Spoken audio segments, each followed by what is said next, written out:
Salut tout le monde. Bienvenue au premier podcast de Sport Lucide. Aujourd'hui, j'ai avec moi mon panéliste Bruno Reich qui va venir parler de football avec Bonjour nous. à tous. Salut Bruno. Aujourd'hui, on va être surtout au niveau du fantasy football. D'accord? On va se faire un petit mock draft là, pour ceux qui sont un petit peu néophytes dans le sujet. Là. Un mock draft, c'est un repêchage simulé pour essayer de voir quel joueur on peut avoir à quelle ronde puis à quoi notre repêchage peut avoir l'air. En passant, le résultat du repêchage, on va le mettre en ligne. On va le mettre dans la section Fantasy Football du site. Comme ça, si jamais vous vous retrouvez à repêcher dans ces positions-là, ça peut vous donner une idée de qu'est-ce que vous allez pouvoir sortir. Je vais laisser Bruno présenter l'outil qu'on va utiliser aujourd'hui. Là, c'est Draft Wizard des Fantasy Pros. Là, c'est vraiment écœurant. Tu peux y aller, Bruno. Oui, on utilise beaucoup Draft Wizard pour faire nos mocks parce que on est capable de faire un draft en maximum 5 minutes si t'as pas beaucoup de temps. Soit que tu vas sur le site draftwizard.fantasypros.com. Sinon, j'aime bien l'application là que tu peux downloader sur iTunes, pas iTunes, sur Google Play ou Apple Store, si je me trompe pas. Oh, ouais, je pense que c'est Apple Store. Ouais, j'utilise pas Apple. Euh, c'est sûr qu'il y a des, il y a des petites options que t'as en moins dans l'application, mais si tu veux faire ça rapidement quand t'as 5 minutes, c'est excellent. C'est sûr que si on voudrait avoir le type dynastie ou ben non avoir une intelligence artificielle un peu plus élevée de l'ordinateur, on devrait payer, mais quand même, là, gratuit, on est capable de s'en tirer, là. Essayer de voir, là, comme tu disais, là, quel joueur va sortir où, là. On va utiliser beaucoup les termes là, ADP en voulant dire Average Draft Position. En français, ça veut dire la position en moyenne qui sont draftés. Donc, même si on est un mois avant la saison, là, on est capable d'avoir une bonne idée quand même. Yes. Donc aujourd'hui, on va faire de quoi d'assez standard, là. Un petit draft régulier, donc pas de dynastie. Les scores, on mettra pas de PPR, là. Je pense que la plupart des gens font ça encore standard, donc pas de points par réception, mais ça tend à changer. Là. La plupart des sites le mettent maintenant comme par défaut. Probablement que l'année prochaine, le nouveau standard, ça va être le PPR. On va y aller Snake, puis Opponent Pick Logic, le basic. Là. Un draft à 12 équipes qui est assez standard. Nous autres, on va repêcher aujourd'hui en neuvième position. On aurait pu choisir autre chose. On s'essaye pour celle-là pour débuter.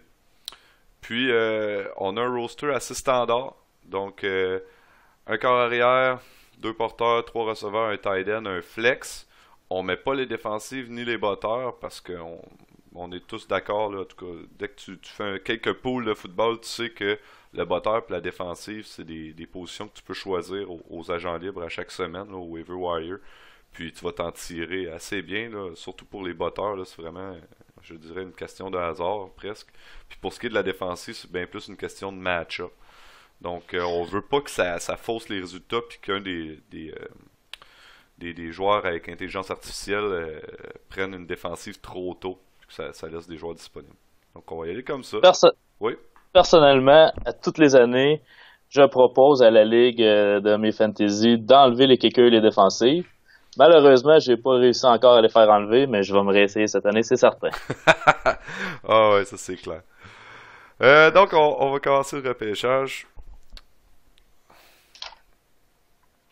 Avec les années, on s'est rendu compte que si tu étais en milieu de saison avec seulement qu'un bon porteur dans ton équipe, tu étais vraiment mal pris. Donc, pour le premier mock draft qu'on va faire cette année, on va y aller avec une stratégie un peu plus RB-heavy qu'on appelle. Ça veut dire qu'on va miser un petit peu plus sur la position des porteurs. C'est-à-dire que si on a un porteur et un receveur qu'on aime à presque égal, on va y aller du côté des porteurs pour avoir vraiment beaucoup plus de profondeur au niveau des porteurs. Ouais. Donc, premier choix, comme on a dit, on va y aller RBAV, là, on va absolument y aller avec un porteur pour commencer ça. C'est sûr que les gros noms au niveau des porteurs sont partis, là, les David Johnson, Le'Veon Bell, Ezekiel Elliott, c'est tout parti. Mais on se retrouve quand même à choisir le cinquième porteur du repêchage, ce qui est pas si mal. Puis notre tour va revenir très rapidement en deuxième ronde. On va pouvoir vraiment se mettre deux bons porteurs. Euh, Moi, présentement, je vais prendre l'opinion de Bruno après. Là, le joueur qui m'intéresse le plus, je sais qu'il n'est pas classé dans les premiers présentement, donc peut-être qu'on va vouloir attendre. Mais le porteur qui m'intéresserait le plus dans tout ça, c'est DeMarco Murray. Un porteur qui a terminé, si je me trompe pas, cinquième l'année passée dans les points, Bruno. En, en standard, oui, En cinquième. standard, cinquième.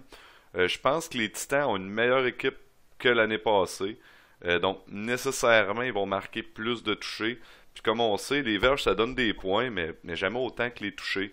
J'ai pas vraiment peur à ce qu'il perde son poste. Je comprends que Derrick Henry, c'est un bon jeune joueur, mais DeMarco Murray, il est encore dans la fleur de l'âge, à mon avis. Puis, il a une grosse saison en avant de lui. Je pense que c'est un gars qui est très, très, très, très safe. Je sais pas qu'est-ce que t'en penses. Effectivement, DeMarco Murray, c'est quelqu'un que j'aime bien depuis plusieurs années. Par contre, dans la situation présente, là, j'ai pas le choix de tourner mon attention vers le Sean McCoy, qui, à mon avis, pourrait très bien sortir au cinquième rang total, là, tout juste derrière Anthony Brown, là, d'habitude, ou quelque chose comme ça. Même que certains prendraient McCoy devant Ezekiel Elliott, là, avec toutes Mhm. les petites difficultés hors terrain que Elliott a en ce moment.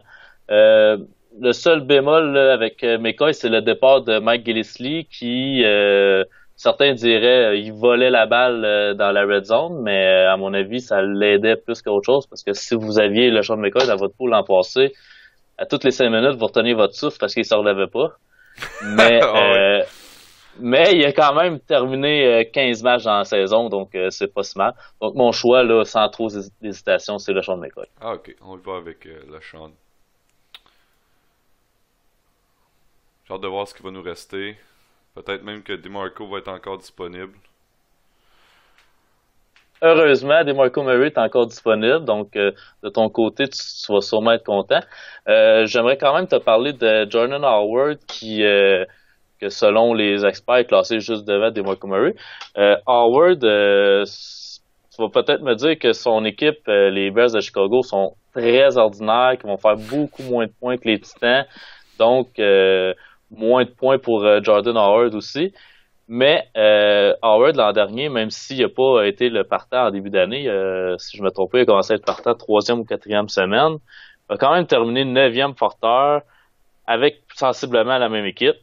Donc, s'il était capable de le faire l'an passé, je pense qu'il est encore capable de le faire cette année. C'est sûr qu'il y avait que 6 touchés. Ça serait une belle place à amélioration. Donc, s'il est capable de monter ça à 8 ou 10, là, ça pourrait être très bien, là, avec ses 1300 verges qu'il a réussi à faire l'an passé, là, deuxième derrière Elliott. Donc, personnellement, j'aime beaucoup Jordan Howard. Ouais, c'est certain que c'est un très bon choix, hein. L'équipe est peut-être mauvaise, mais c'est un peu l'homme de la situation là-bas, là. Ça me surprendrait que ça soit une attaque aérienne explosive. Donc, Jordan va en avoir lourd sur les épaules, mais comme j'ai dit à la ronde précédente, j'aime beaucoup choisir, surtout early dans le draft, des porteurs d'équipes gagnantes. Si ton équipe ne met pas de points sur le tableau, c'est dur pour un joueur d'être performant. Puis je pense que ça va être vraiment le cas pour DeMarco Murray. Je m'attends à une grosse saison pour les Titans, puis ça va dépendre beaucoup de lui. Donc, en deuxième ronde, on va y aller avec DeMarco. Donc là, mine de rien, on a pris deux porteurs. Puis si je me trompe pas, les deux étaient top 5 l'année passée ou non? Effectivement, le Sean McCoy a terminé troisième avec, dépendamment de ton format, là, mais environ 245 points. DeMarco Murray 238. Là, donc, c'est très intéressant parce que quand on arrive déjà, même si c'est un RB1, le dixième a même pas 200 points. Donc, juste de passer du cinquième au dixième, tu gagnes une quarantaine de points. Ça peut être intéressant au bout de 16 matchs. Ah ouais, non, je pense qu'on est vraiment en voiture. Puis c'est pas parce qu'on avait une place vraiment préférentielle au niveau du repêchage. C'est payant d'y aller RB heavy. Maintenant, on se retrouve en troisième ronde. Donc là, comme on a dit au début, on voulait y aller avec trois porteurs, un receveur dans les quatre premières rondes. Là, c'est là que ça devient un petit peu plus complexe de savoir est-ce qu'on s'en va receveur ou est-ce qu'on s'en va porteur. De mon côté, euh, je je trouve que les porteurs présents offrent pas autant ont pas autant à offrir que les receveurs présentement. Puis je serais capable de vivre avec probablement deux, trois de ces porteurs-là. Moi, mon attention est vraiment attirée vers Demarius Thomas. Encore une fois, une équipe gagnante. Je comprends que ils gagnent certainement pas avec leur offensive, là, on se le cachera pas. Mais ça reste une équipe gagnante, ça reste une équipe qui va sûrement être bien positionnée sur le terrain compte tenu de la tenue de leur défensive. Demarius Thomas, il n'y a pas si longtemps, on recule il y a 2 ans, c'était un choix de première ronde. C'est un joueur qui t'amène à chaque année 1000 verges, un gars qui est capable de scorer des touchés. Qu'on aime ou qu'on n'aime pas Trevor Siemian, ça sera plus une recrue cette année quand il va rentrer. Il va améliorer des choses, il va travailler tout le off-season. Moi, j'ai vraiment confiance en Demarius Thomas, puis à ce poste-là, ça serait mon choix. Est-ce que tu peux me montrer les receveurs restants? Je vois pas sur Oh oui. l'écran. Euh, Attends un petit peu, je vais juste enlever là, une option qui est intéressante, le High Draft Players. Là. Ça va aider beaucoup. Ça, ouais. Bon, Euh, on va descendre à receveur. On a ça ici. OK. Donc, effectivement, le Story, c'est intéressant. Là, étant donné que c'est notre premier receveur qu'on va prendre, on veut un receveur qui a des chances de nous donner des stats de receveur numéro un, mais qui en même temps le moins de chances possible de flopper, comme on dit. Euh, Celui qui, à mon avis, offre le plus de chances d'être receveur numéro un, c'est Alshon Jeffrey. Bien que changé d'offense, les Eagles ont vraiment retapé leur offensive presque au complet, à part Wentz qui est de retour pour une deuxième saison, Jeffrey, euh, Blunt. Disons qu'il n'y a pas beaucoup de monde qui reste là, de l'an Torrey dernier. Smith est arrivé aussi. Torrey Smith pour les longs ballons. Ça fait que Baldwin est capable de retourner dans la position de slot, qui est avantageux pour lui. Matthews. Donc, oui, excuse-moi, Matthews. Euh, donc, personnellement, j'irais avec Ashton Jeffrey pour les upsides. Il a signé un contrat de seulement 1 an avec les Eagles parce qu'il misait sur lui. Donc, avec autant de confiance, obligé de miser sur lui, moi aussi. Oh, on va miser sur lui, nous autres ici. Let's go, Alshon. Donc là, une situation qu'on aime un petit peu moins des fois, là, on est obligé de choisir un porteur. On n'a pas le choix, on s'était mis ça comme stratégie, puis on veut la suivre. Ça, c'est une chose. Si tu veux faire une stratégie dans un repêchage, faut que tu le fasses coûte que coûte. Sinon, tu te retrouves tout le temps à jouer à drafter du best ball, là, du meilleur joueur disponible. Des fois, ça peut te jouer des tours. Donc, si tu veux t'établir une stratégie, il faut la suivre. Là, on est en position de porteur. Je sais pas ce que t'en penses, Bruno, dans ce qui est dispo. Au niveau des porteurs, là, ça serait position de flex, donc c'est quelqu'un qui devrait jouer toutes les semaines. Je recherche un peu de stabilité, quoique nos deux porteurs numéro un sont vraiment stables et excellents.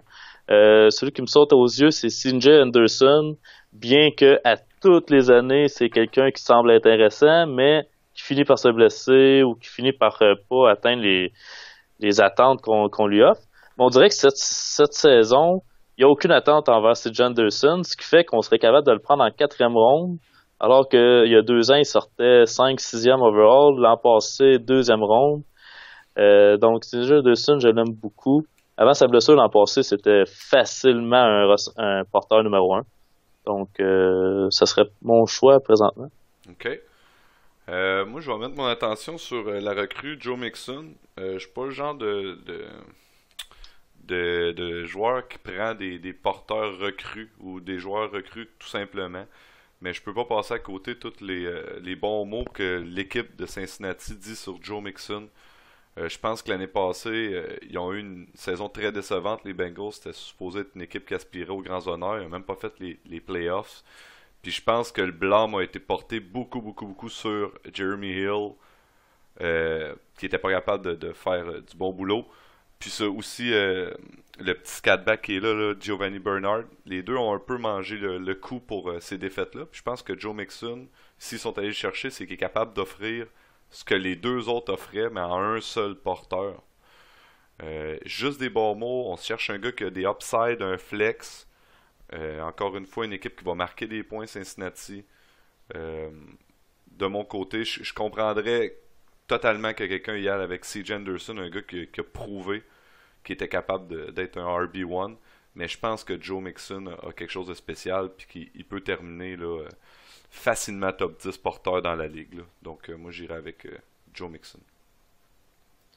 Le, le- les années passées nous montrent que à presque toutes les années, il y a un ou deux porteurs numéro un qui est une recrue. Donc évidemment, on va penser à Fournette cette année, mais je pense que Ouais, Mixon serait le deuxième là, qui pourrait être intéressant. Là. Donc j'aime beaucoup le choix. ouais, à mon avis aussi. Donc là, on a pris nos porteurs. D'accord, là, il est temps de remplir notre roster.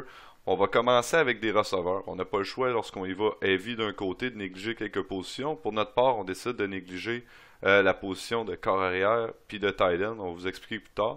Donc là, on va essayer d'y aller receveur, receveur, receveur. Remplir notre alignement et en plus aller chercher un remplaçant qui va pouvoir remplacer autant en flex qu'un de nos receveurs. Donc si on se tourne vers les receveurs, il reste encore des joueurs très intéressants. Moi, là-dedans, ce qui me saute aux yeux, je suis peut-être optimiste. Un gars qui est dehors de la ligue depuis un petit bout, Martavius Bryant, qui nous a prouvé être capable de mettre des statistiques de receveur numéro un euh, quand il jouait. Quand il jouait. Big Ben est en forme. À mon avis, avant de terminer sa carrière, il veut essayer d'avoir un autre shot à un Super Bowl, puis ça va passer par Martavius Bryant. Moi, en cinquième ronde, là, le upside qu'il offre, là, j'aurais de la misère à passer à côté, ce serait mon choix. Là.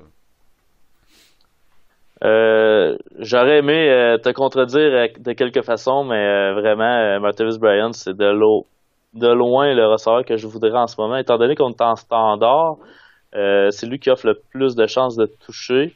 Contrairement, exemple, à Golden Tate ou Larry Fitzgerald, qui sont d'excellents receveurs de passe en PPR, qui reçoivent 8-10 targets à tous les matchs. Mais pour le moment, je vais y aller avec Martavis Bryant comme receveur numéro 2, qui pourrait très bien finir receveur numéro 1. Ah ouais. On est une équipe du tonnerre. Là. Euh, Big Ben n'est pas revenu pour rien. Ah non, non, non, non, ça c'est sûr, c'est sûr. Il y a toute une Ce qui équipe est, en avant de lui. ce qui est intéressant, c'est qu'on choisit quand même coller. Donc, d'autres receveurs intéressants peuvent nous rester. Malheureusement, là, Larry Fitzgerald et Golden Tate, les deux qui m'intéressaient le plus, sont partis. Mais comme j'ai dit, en standard, tu vas aller chercher les touchés. Ceux qui me sautent aux yeux, Dante Moncrief, Jameson Crowder, Willie Snead, Kelvin Benjamin aussi, mais Kelvin Benjamin peut-être moins que les autres. Moncrief, un touché par match l'an passé. C'est juste plate que ce soit en 8 matchs là, en cause des blessures. Crowder a joué toute l'année, il a fait plusieurs touchés aussi. Là, je peux pas vous dire le nombre exact, mais il a un rôle assuré là, comme slot receiver dans la grosse offensive des Redskins. Mais personnellement, mon choix serait Dante Moncrief. Dante Moncrief, ouais, ça serait un très très bon choix. J'ai la même hésitation que toi, là. Moi, j'aime beaucoup Crowder. En passant, il y a d'autres joueurs très intéressants, là. Je me trouve. Je m'attendais pas à voir tous ces noms-là disponibles, là. Willie Snead, même Stephen Diggs, c'est très solide. Mais vraiment, les deux qui me sautent aux yeux, comme Bruno, c'est Moncrief, Crowder. Euh, Écoute, Crowder, je l'adore. On pense que son rôle va même grandir. L'attaque des Redskins est en santé. Par contre, tous les receveurs ont été changés. Crowder est le seul qui reste. On s'attend pas à une grosse attaque au sol non plus. D'un autre côté, on a perdu notre coordinateur offensif, qui est maintenant rendu le coach en chef des Rams. Pour une question de stabilité, euh, je serais porté à y aller avec Dante Moncrief comme Bruno. Une équipe qui a rien de changé au niveau offensif. Moncrief a prouvé qu'il était capable de marquer. Il est rendu à sa quoi, quatrième année là? Quelque chose 3, comme ça, 4, ouais. 3, quatrième année, il commence à maturer un peu. Andrew Luck aussi, là. C'est clairement son receveur numéro 2. Puis encore une fois, c'est une équipe qui va gagner par la passe. Puis ça va passer par ses receveurs. Puis c'est pas T. Wilton qui peut tout faire. Donc, je vais y aller comme Bruno avec Dante Moncrief. Justement, pour enchérir un peu sur Dante Moncrief, quand que j'hésite entre deux receveurs là, de talent presque égal, upside presque égal, pour choisir, je me tourne presque entièrement vers les carrières parce qu'on se rend compte par les années passées qu'un corps arrière vraiment de la trempe d'Andrew Luck, Aaron Rodgers est capable de fournir deux receveurs numéro un Mhm. dans la même équipe sans trop de problèmes, alors qu'un corps arrière comme Trevor Siemian n'en fournira même pas un. Donc même si demain même si Demarius Thomas est niveau talent meilleur que Dante Moncrief, ce serait pas surprenant de voir Moncrief avoir plus de points que Thomas à la fin de la ligue. C'est pas ma prédiction, mais ça serait pas surprenant. Ça serait pas surprenant, non? C'est sûr qu'une équipe comme les Broncos va essayer de rouler run the clock, puis ils vont essayer de faire le moins de jeux offensifs possible, tandis que c'est pas le cas des Colts là, qui vont lancer 50 balles par match. Là, ça a juste pas d'allure. Là. Hey, on arrive en septième ronde, là? Ouais. En début de septième, fin de septième. Écoutez, Jamison Crowder est encore disponible. Mm. Euh, je vais essayer de faire, me faire l'avocat du diable, là.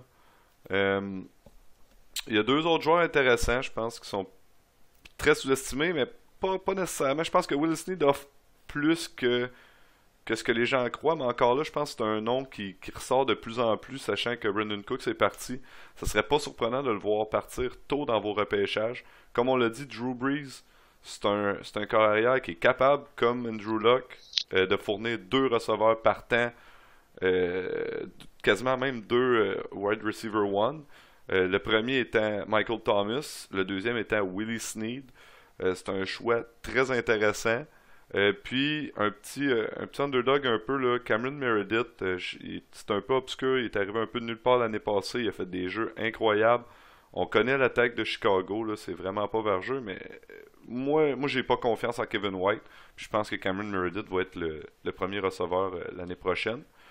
Écoute, j'ai beau faire d'autres scénarios, personnellement j'irais encore avec Crowder, je sais pas ce que t'en penses. Crowder est intéressant. J'ai remarqué aussi, à force de faire des mocks, que très tard dans le draft, pour les derniers backups, quoique il faut pas non plus choisir en septième ronde par rapport à notre 13e choix, mais Josh Jackson est toujours un receveur qui est disponible et qui m'intéresse. Mais Mhm. ce qui me bloque, c'est quand j'ai déjà Crowder dans mon équipe. Ouais. Donc, étant donné que Willie Snead, Jameson Crowder, les deux m'intéressent, l'upside de Willie Snead pourrait vraiment être intéressant, pourrait facilement finir receveur numéro 2 avec un carrière qui est meilleur, Andrew Brees, donc Ouais, mon choix, Willie Snead. bon choix. Donc là, on va avoir choisi, dans le fond, là, on a trois porteurs. Donc on a un backup porteur, on a quatre receveurs, donc on a un backup receveur aussi. Que ce soit Joe Mixon ou Willie Snead qui joue notre flex, ça nous importe peu, ça va descendre du match-up. Là, on va avoir besoin de combler notre alignement. Donc c'est là qu'on va se retourner vers les tight ends et les corps arrière. Je sais pas si tu as une envie, Bruno, là, d'un choix qui te saute aux yeux présentement. Là. Euh, ben, je regarde encore les porteurs parce qu'on a quand même des idées de porteurs heavy, puis Paul Perkins qui est partant, Jonathan Stewart qui est partant, Samaje Perine pourrait être partant, qui peuvent être intéressants. C'est pas mal les derniers. Puis Mhm. je sais pas si en neuvième ronde, dans environ 15, 16 choix, ils vont être encore tous disponibles. Par contre, personnellement, mon choix serait Kyle Rudolph là, pour justement compléter notre tight end. Kyle Rudolph est, à mon avis, le dernier tight end vraiment intéressant du groupe. Quoique Hunter Henry aussi est intéressant. Rudolph, c'est une machine à toucher. Encore une fois, en standard, c'est des touchés que tu veux. Donc, j'irai avec Kyle Rudolph. Ouais, non, je suis d'accord. Les derniers porteurs sont là. Mais comme on a déjà un backup au niveau de avec Joe Mixon, puis qu'on est capable de combler le flex facilement avec Willie Snead, je trouve qu'on a trois porteurs plutôt vraiment vraiment solides. Je crois pas qu'on a besoin tant que ça d'un flex. Je pense pas qu'il va embarquer souvent dans notre alignement ce quatrième porteur-là. Et j'ai vraiment peur. Je vois que les Titans commencent à sortir ici. Le Graham vient de sortir, Delaney Walker vient de sortir, Martellus Bennett vient de sortir. Puis on choisit dans vraiment beaucoup de choix. Moi aussi de mon côté, je vais y aller avec un tight end. Je pense que compte tenu qu'on a l'habitude de rouler à un seul tight end, puis après ça essayer d'aller se remplir dans les free agents un peu plus tard dans l'année, le plus safe c'est vraiment Kyle Rudolph. Depuis qu'il a été jumelé avec Sam Bradford, il est vraiment devenu le joueur qu'on s'attendait qu'il soit depuis plusieurs années, avec plusieurs années décevantes, on va se le dire. Ouais. Mais je comprendrais quelqu'un d'y aller avec Hunter Henry. Tout le upside qu'il a offert l'année passée, le point par match était incroyable. Je pense qu'Antonio Gates, là, Ben là, je pense que son temps, quand... je sais que ça fait plusieurs années qu'on le dit, là, mais ça fait 3 ans que je me dis qu'il est trop vieux, mais là, je pense que c'est vrai.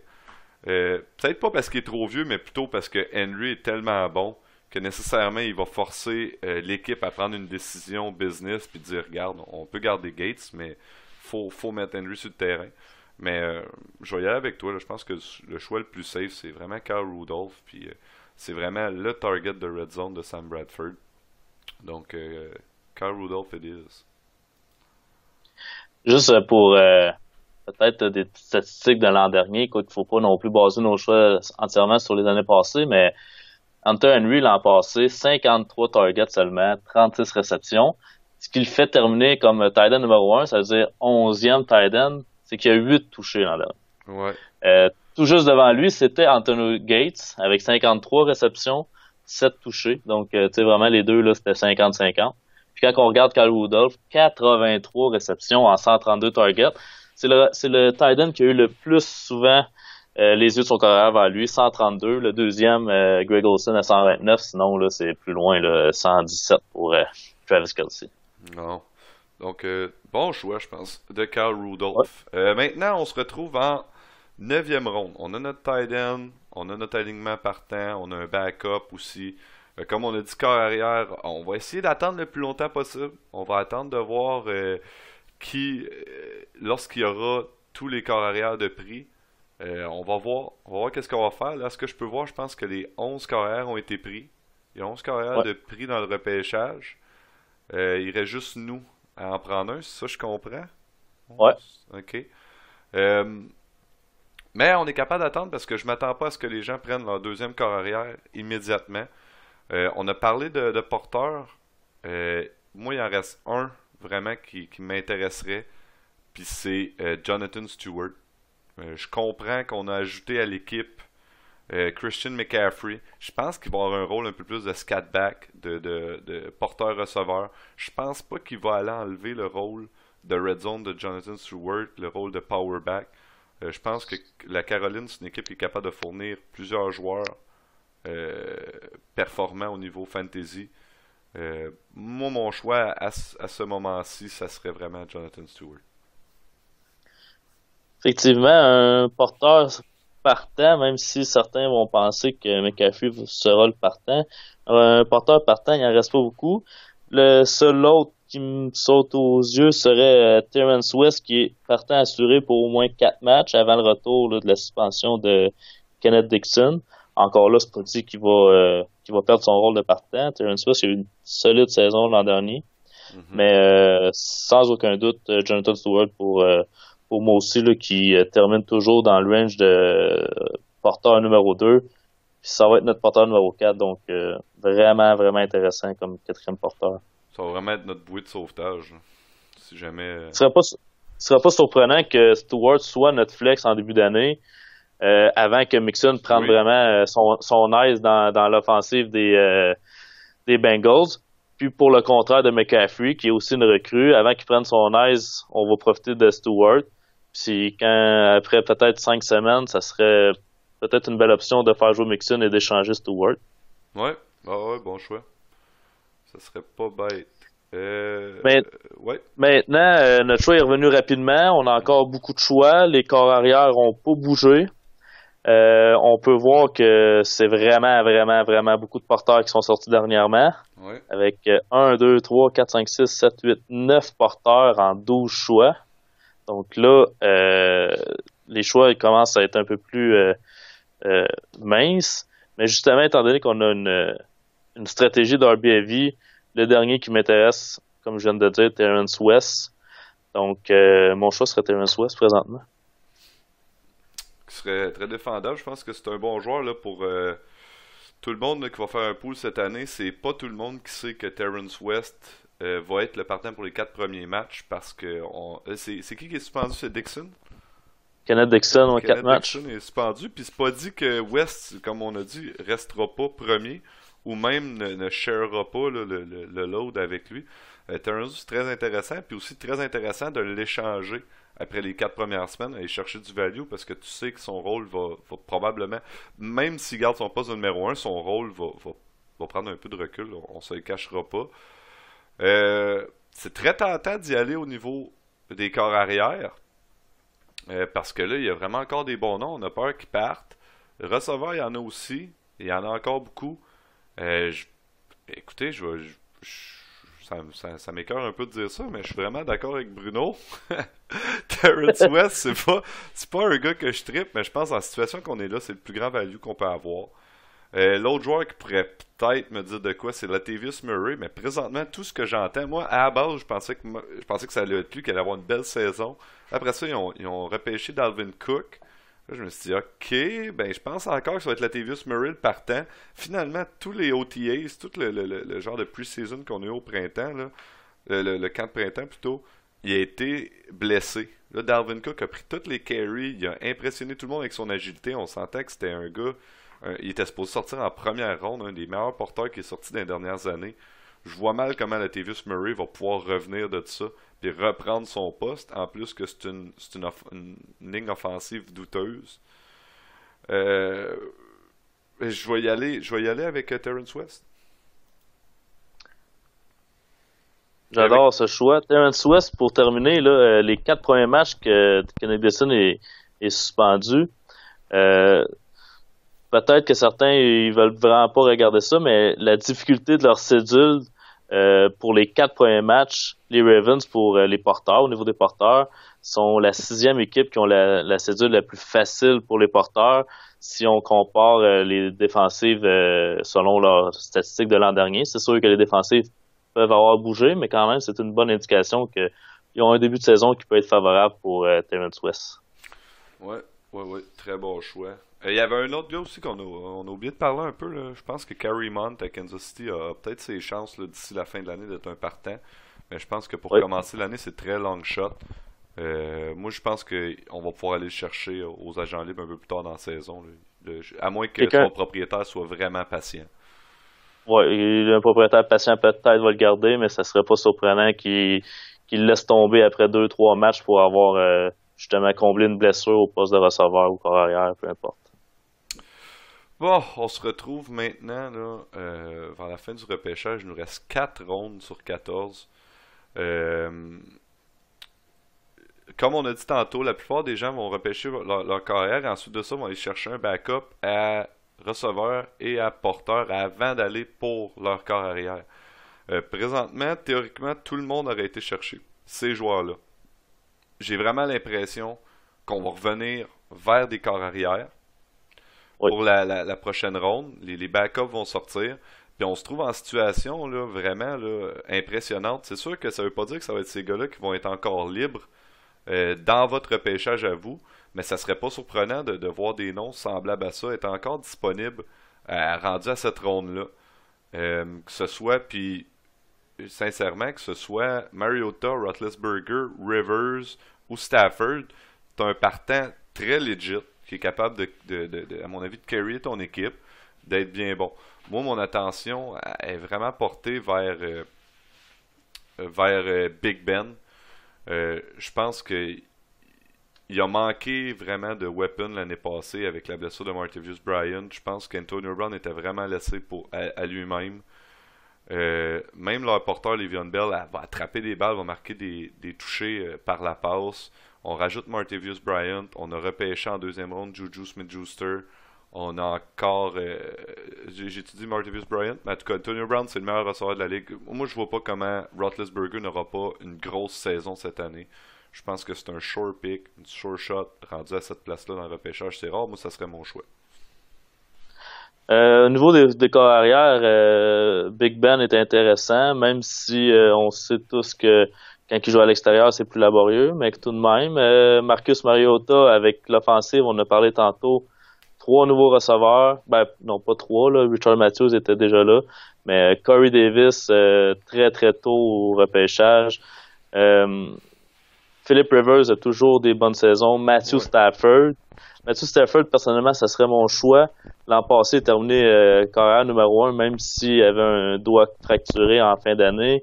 Seulement 24 touchés l'an dernier, ça peut presque juste qu'augmenter quand tu regardes les vrais bons corps arrière qui dépassent le 30 sans trop de difficulté, comme Philip Rivers. Étant donné qu'il nous reste plusieurs carrière qui nous intéresse et qu'on rechoisit dans seulement 6 choix. Je vais y aller avec un receveur. Oh! Donc, un qui m'intéresse beaucoup, je l'ai dit tantôt, Josh Jackson. C'est un choix de première ronde l'an passé, malheureusement des blessures, des chances de faire partie de l'attaque quand même explosive des Redskins là, à tout moment. Donc, mon choix, Josh Jackson. Je pense que je vais te faire plaisir un peu de ce Oh, ouais, côté-là. ouais, ben, ouais, Redskins, c'est pas mal mon équipe. Mais on a hâte de le voir sur le terrain, Josh, hein. Mais c'est sûr que si on pense à un choix de première ronde, ben, habituellement, rendu là dans le repêchage, s'il avait été repêché cette année, il serait probablement déjà parti. Il est un petit peu Ouais, oublié, Josh Dawson, compte tenu qu'il n'a pas joué l'année passée. Si les gens sont pas trop au courant, ce qu'ils voient, c'est des mauvaises statistiques. Ils comprennent pas que ce joueur-là, il a tout simplement pas joué de l'année ou presque. Euh, donc, ouais. Donc, maintenant, on fait quoi, là, Bruno? ben là, on peut plus attendre. Les corps arrière, seulement avec Big Ben de partie. Donc, on a gagné notre pari. Mariota, Rivers, Stafford, Taylor, même Andy Dalton. Blake Bortles, même plus loin, qui finit toujours ou presque comme QB numéro un. Par contre, je crois que cette année, ça va changer là, avec l'arrivée de Fournette et de Tom Coughlin. Mais personnellement, mon choix, Matthew Stafford. Matthew Stafford. Moi, je pense que Stafford, c'est un très bon choix. En passant sa deuxième année avec son coordinateur offensif, là, Bobby Joe Cooter, en tout cas le nom le plus dur à dire des aussi de la ligue.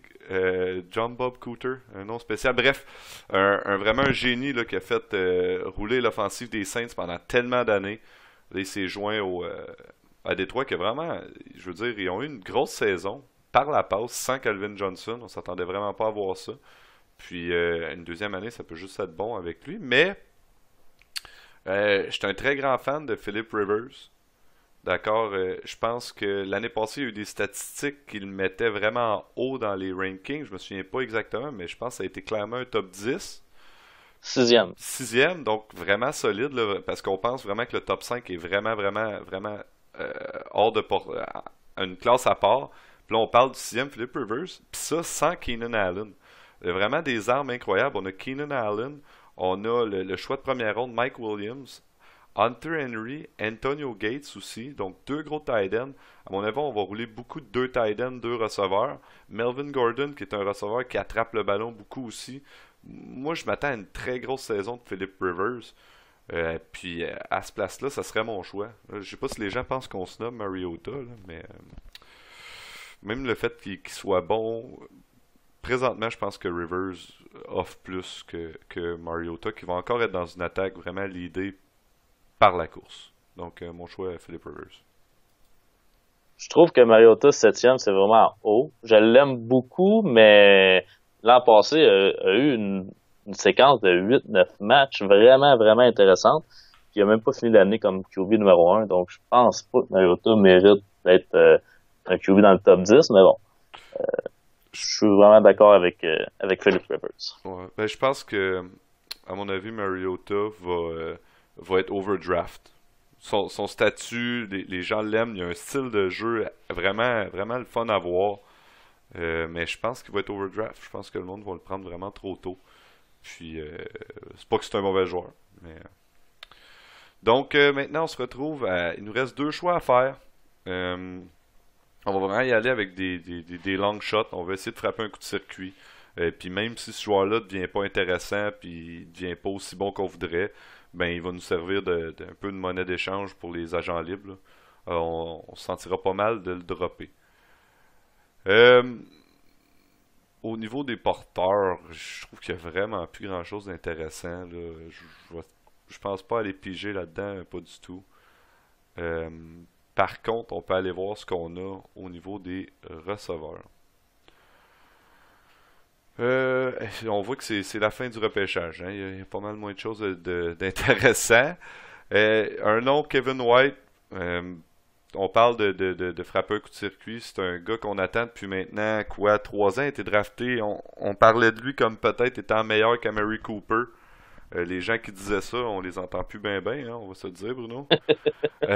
Par Non, contre, vraiment pas. non, ben on l'a pas vu sur le terrain, Kevin White.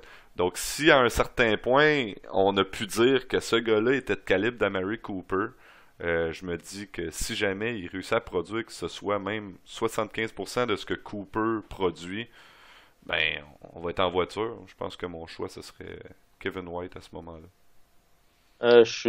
J'aime beaucoup Kevin White. Justement, là, son pedigree, 2 années blessure. Tu sais, des fois, le talent est encore là, mais malheureusement, les blessures font en sorte qu'il ne peut pas être sur le terrain. Euh, mais j'ai remarqué qu'il n'y a aucun corps arrière qui est sorti Non. dans les 16 derniers choix. Donc, étant donné que Matthew Stafford est encore disponible, même si je suis pas quelqu'un qui choisit habituellement 2 corps arrière, euh, je pense qu'on peut pas vraiment passer à côté d'un duo Philip Rivers, Matthew Stafford qui ont terminé 6 et 7e l'an Ouais, passé. je suis d'accord. On va être capable de jouer avec les match-ups. On se sentira pas mal de faire bencher Philip Rivers parce qu'on l'a drafté en 12e ronde. Donc, Matthew Stafford. Ah oui, je suis d'accord. Même que je pense que si Stafford n'était pas là, Mariota aurait pu être un choix intéressant aussi, là. Ouais, D'avoir ouais, deux corps vraiment. arrière aussi dominants, ça te permet de jouer tes match-ups. Puis Kevin White est encore là. Donc, Kevin White est encore là pour notre dernier choix. Sinon, dans les autres receveurs, on a un Kenny Steele qui fait des coups de circuit de temps en temps, mais c'est difficile de le faire jouer. Taylor Gabriel commence à avoir un beau rôle intéressant l'an passé, comme receveur numéro 2 ou 3, dépendamment de Mohamed Sanu à Atlanta. Will Fuller, un jeune.